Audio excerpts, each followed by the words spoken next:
warahmatullahi wabarakatuh. Selamat pagi anak-anak. Kembali lagi bersama Ibu Safa di pertemuan hari ini. Bagaimana kabar kalian? Mudah-mudahan semua dalam keadaan sehat walafiat ya. Amin. Nah, anak-anak, baiklah, untuk hari ini kita akan belajar bersama Ibu. Maka dari itu, sebelum kita memulai pembelajaran, marilah kita berdoa terlebih dahulu. Berdoa menurut kepercayaannya masing-masing dimulai. Selesai. Nah, semoga hari ini kita semua dapat diberikan kesehatan serta kelancaran dalam pembelajaran. Dan juga semoga hari ini Ibu harap semua siswa sudah hadir ya dan siap untuk mengikuti pembelajaran. Dan juga kalian semoga selalu tetap semangat untuk menuntut ilmu. Untuk hari ini kita akan belajar pada mata pelajaran matematika dengan materi statistika yaitu penyajian data. Kira-kira kalian sudah ada yang tahu belum nih kira-kira apa itu penyajian data? Sepertinya ada yang masih ingat ya, karena materi penyajian data ini sempat sedikit dipelajari di kelas 4. Nah, pada materi ini Ibu harap kalian semua dapat mengetahui, memahami, serta mengimplementasikan bagaimana penyajian data tersebut dalam kehidupan sehari-hari. Maka dari itu, mari kita langsung saja bahas bersama-sama. Selamat belajar! Sebelum Ibu menjelaskan materi dan sebelum kita masuk kepada materi, Ibu ingin membagi kalian kepada 5 kelompok terlebih dahulu. Di situ Ibu sudah membagikan nama-nama anggota kelompoknya. Jadi sekarang silahkan kalian bergabung dengan teman-teman satu kelompoknya ya. Jangan lupa bawa alat tulis serta bukunya agar nanti di saat Ibu menjelaskan materi kalian bisa mencatatnya dengan baik. Baik anak-anak, kali ini Ibu akan membahas materi mengenai apa itu penyajian data serta bagaimana kita menyajikan data baik dalam bentuk daftar serta tabel, baik dalam bentuk diagram batang dan juga diagram garis. Yang pertama, Ibu akan menjelaskan mengenai penyajian data. Kira-kira apa itu penyajian data? Bisa kita lihat bersama di layar, yaitu data merupakan keterangan yang diperoleh berdasarkan fakta. Pengumpulan data dapat kita peroleh secara langsung maupun tidak langsung. Dan juga untuk mengumpulkan data ini kita memiliki beberapa cara. Dari mulai kita bisa melakukannya dengan pencacahan langsung, kita bisa melakukan dengan wawancara, kita juga bisa melakukan penelitian serta menyebarkan angket atau kuesioner. Nah, pada pelajaran hari ini kita tidak akan mengulas secara keseluruhan mengenai penyajian data. Akan tetapi yang akan kita bahas pada hari ini yaitu menyajikan data dalam bentuk daftar, tabel, diagram batang, dan juga diagram garis. Baiklah anak-anak, di sini Ibu sudah mempunyai sebuah contoh data hasil ulangan matematika dari 36 siswa. Nah, jika kita lihat pada layar, sudah terdapat beberapa angka yang disajikan dalam bentuk daftar. Akan tetapi, angka tersebut masih disimpan secara acak. Nah, ini merupakan data nilai matematika yang sudah diperoleh. Nah, untuk itu, mari yang pertama kita buat terlebih dahulu daftar nilai tersebut ke dalam bentuk tabel dengan 3 syarat. Kira-kira apa saja ya syaratnya? Yang pertama, kita harus menentukan terlebih dahulu data atau nilai dari yang terendah hingga tertinggi. Nah, dapat kita lihat ya bahwa nilai di sini sudah diurutkan akan tetapi masih dalam posisi acak. Lalu kita lihat lagi pada daftar yang di sebelahnya bahwa daftar nilai itu sudah disusun dari mulai nilai yang terendah hingga nilai yang tertinggi. Nah, jika kita lihat perbandingannya dari daftar nilai yang sebelumnya masih disimpan secara acak dan yang setelah disimpan secara berurutan, dapat kita lihat bahwa pada data yang masih disimpan secara acak, nilai yang diperoleh oleh siswa dalam ulangan matematika ini ada yang mendapatkan nilai 7, 6, 9, 8, 10, dan juga 5. Lalu setelah diurutkan, kita bisa melihat nilai yang diperoleh oleh siswa dari nilai yang terendah hingga tertinggi, yaitu yang mendapatkan nilai 5, 6, 7, 8, 9, dan 10. Setelah diurutkan, daftar nilai ini dapat kita masukkan ke dalam bentuk tabel. Nah, dalam penyajian dalam tabel juga kita perlu memberikan sebuah keterangan. Keterangan berupa nilai serta berapa banyak siswa yang memperoleh nilai tersebut. Dapat kita lihat pada layar bahwa sebanyak 3 siswa mendapatkan nilai 5, lalu ada sebanyak 7 siswa mendapatkan nilai 6, lalu ada juga sebanyak 9 memperoleh nilai 7, sebanyak 7 siswa memperoleh nilai 8, sebanyak 6 siswa memperoleh nilai 9, dan yang terakhir sebanyak 4 siswa memperoleh nilai 10.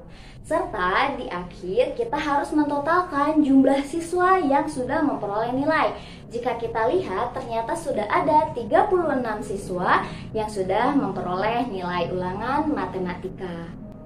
Selanjutnya, mari kita sama-sama untuk menyajikan data yang sudah kita ubah ke dalam bentuk tabel tadi ke dalam bentuk diagram batang serta diagram garis. Nah, sebelumnya kira-kira apakah kalian sudah pernah mengetahui, mendengar, atau mungkin melihat seperti apa sih diagram batang serta diagram garis?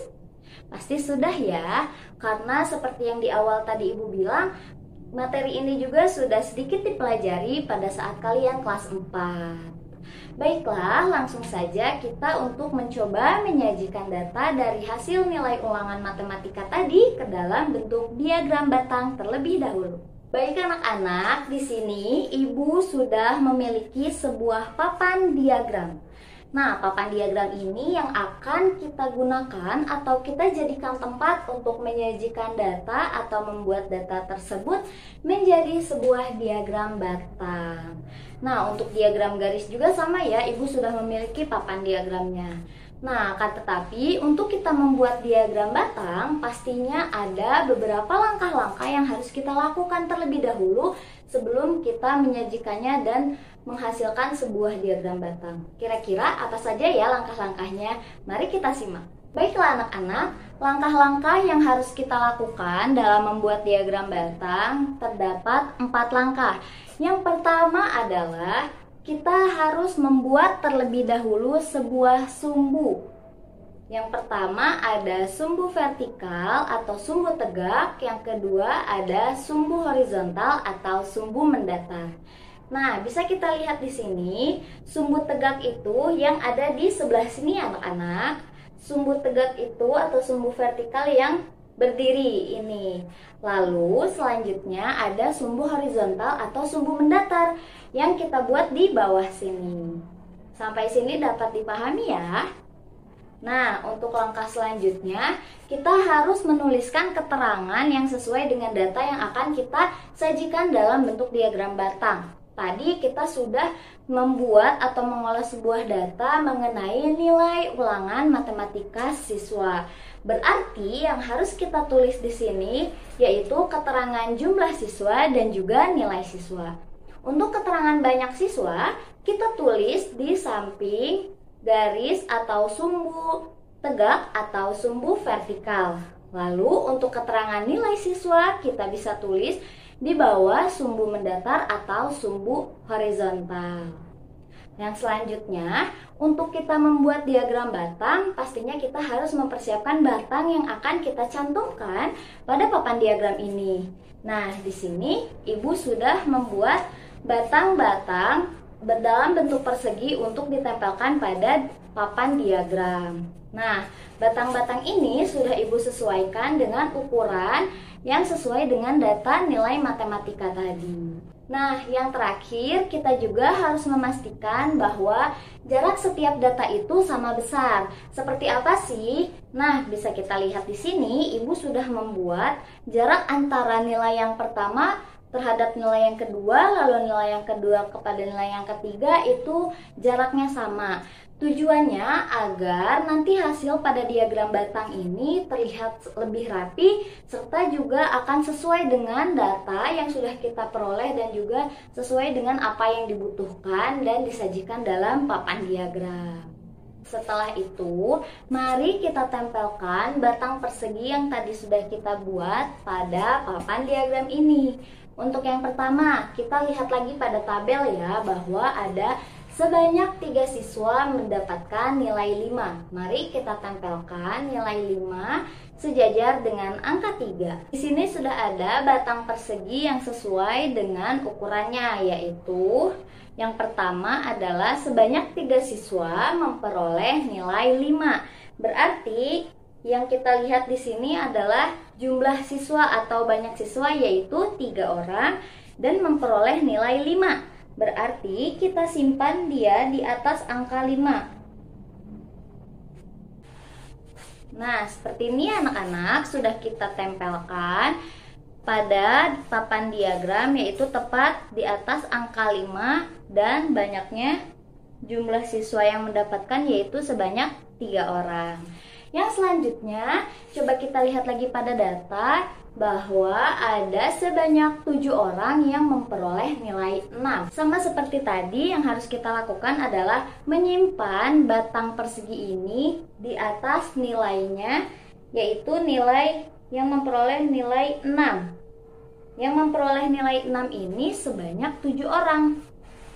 Nah, sudah sama ya, batangnya sudah ditempel tepat di atas angka 6 dan sejajar dengan jumlah siswa sebanyak 7 orang. Terakhir yaitu ada sebanyak 4 siswa yang memperoleh nilai 10. Mari kita tempelkan lagi di atas angka 10 dan sejajar dengan jumlah siswa atau banyak siswa yaitu 4 orang. Nah, seperti ini hasilnya ya anak-anak. Bisa kita lihat dari hasil diagram batang ini yang sudah kita sesuaikan dengan tabel atau daftar yang sudah kita peroleh tadi. Bisa kita lihat di sini yaitu bahwa sebanyak 3 orang mendapatkan nilai ulangan matematika sebesar 5.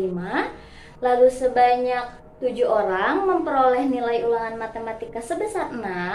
Lalu ada sebanyak 9 orang yang memperoleh nilai matematika 7, sebanyak 7 orang memperoleh nilai matematika 8, sebanyak 6 orang memperoleh nilai matematika 9, dan yang terakhir sebanyak 4 orang memperoleh nilai matematika 10. Bagaimana anak-anak? Cukup mudah ya untuk kita menyajikan sebuah data ke dalam bentuk diagram batang. Selama kita sudah memahami langkah-langkahnya, lalu kita bisa mengikuti langkah-langkahnya dengan baik, kita pasti bisa menyajikan data dalam bentuk diagram batang dengan baik dan benar. Selanjutnya, kita akan mencoba untuk menyajikan data yang masih sama tapi ke dalam bentuk diagram garis. Nah, di sini Ibu juga sudah mempunyai papan diagram yang lain untuk membuat diagram garis. Nah, untuk membuat diagram garis juga sama seperti tadi dalam membuat atau membentuk diagram batang, yaitu ada beberapa langkah yang harus kita lakukan terlebih dahulu. Untuk langkah pertama dan kedua sama seperti dalam pembuatan diagram batang tadi, yaitu kita harus terlebih dahulu membuat sumbu tegak atau vertikal serta membuat sumbu mendatar atau horizontal. Sama seperti tadi ya, bahwa sumbu vertikal atau sumbu tegak itu ada di sebelah sini, lalu sumbu vertikal dan sumbu mendatar ini ada di bawah. Dan setelah itu kita juga harus menuliskan keterangan sesuai dengan data yang akan kita sajikan.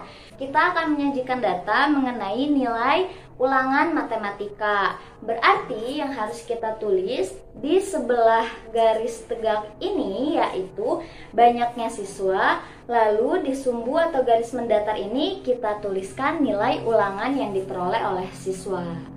Nah, selanjutnya apa sih yang membedakan dari diagram batang dan diagram garis? Nah, untuk diagram batang tadi, kita harus membuat terlebih dahulu batang-batang persegi yang ukurannya sesuai dengan data yang sudah kita peroleh. Nah, akan tetapi untuk diagram garis ini yang harus kita buat adalah titik pada pertemuan banyak siswa dan juga nilai siswa. Di sini Ibu sudah membuat titik-titiknya yang mempertemukan antara nilai-nilai siswa yang diperoleh serta jumlah atau banyaknya siswa. Seperti yang pertama yaitu ada sebanyak 3 orang yang memperoleh nilai 5. Ibu membuat titiknya ini sejajar dengan jumlah siswa yaitu 3 orang dan sejajar juga dengan nilai 5. Selanjutnya, Ibu juga membuat titik yang sejajar dengan jumlah siswa yaitu 7 dan nilai yang diperoleh siswa yaitu 6 dan seterusnya hingga yang terakhir adalah sebanyak 4 siswa memperoleh nilai 10. Nah, yang terakhir adalah tarik garis hubung antar titik dan titik lainnya yang telah dibuat. Yuk kita mulai untuk menarik garis dari titik ke titik yang sudah ada. Yang pertama, ada titik yang bertepatan dengan 3 siswa yang memperoleh nilai 5. Yang selanjutnya adalah kita harus menarik garis ke atas, yaitu di mana ada 7 siswa yang memperoleh nilai 6. Kita tarik garis ke atas.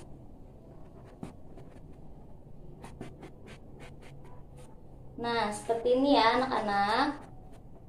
Lalu nanti dirapihkan saja. Lalu setelah itu dilanjutkan lagi dengan kita menarik garis ke atas lagi, yaitu dengan melihat sebanyak 9 siswa yang memperoleh nilai 7. Kita tarik lagi garis ke atas sesuai sampai bertemu dengan titik yang sudah kita buat sebelumnya. Dan setelah itu kita tarik garis ke bawah pada posisi sebanyak 7 siswa yang memperoleh nilai 8. Kita tarik garis ke bawah sampai bertemu dengan titik di mana jumlah siswa sebanyak 7 memperoleh nilai 8. Setelah itu kita lanjutkan lagi hingga yang terakhir. Kita tarik lagi garisnya. Lalu kita tarik lagi hingga kepada posisi di mana siswa yang memperoleh nilai 10 sebanyak 4. Seperti ini hasil dari diagram garisnya. Sampai sini paham ya anak-anak bagaimana cara kita menyajikan data baik dalam bentuk diagram batang maupun dalam diagram garis dari data yang sudah kita peroleh sebelumnya, yaitu yang sudah kita sajikan ke dalam bentuk daftar dan juga tabel. Coba sekarang, kira-kira apakah ada yang masih belum memahami materi yang sudah Ibu jelaskan tadi? Jika ingin bertanya, silahkan angkat tangannya ya. Sepertinya anak-anak Ibu sudah paham ya dengan materi hari ini yang sudah Ibu jelaskan. Mudah-mudahan kalian benar-benar memahami materinya dengan baik ya. Baiklah anak-anak, untuk sekarang Ibu ingin kalian mencoba untuk mengerjakan lembar kerja dan kalian coba untuk menyajikan sebuah data. Nah, saat ini kalian kan sudah bersama dengan kelompoknya masing-masing ya. Nah, langkah pertama yang harus kalian lakukan adalah silahkan kalian cari tahu dan bertanya kepada anggota kelompok kalian mengenai nomor sepatu teman satu kelompok kalian. Lalu jika sudah, silahkan nanti kalian bentuk kelompok baru serta kalian diskusikan hasil dari data yang sudah kalian peroleh tadi. Setelah selesai, silahkan kalian kembali lagi kepada kelompok yang awal, kepada kelompok yang sekarang ini, dan cobalah untuk kalian mengolah datanya dalam bentuk diagram batang dan diagram garis seperti yang ada pada lembar kerja ini. Dapat dipahami anak-anak? Oke, selamat mengerjakan. Sekarang Ibu akan memberikan soal formatif untuk menilai serta mengevaluasi pemahaman kalian terhadap materi penyajian data hari ini.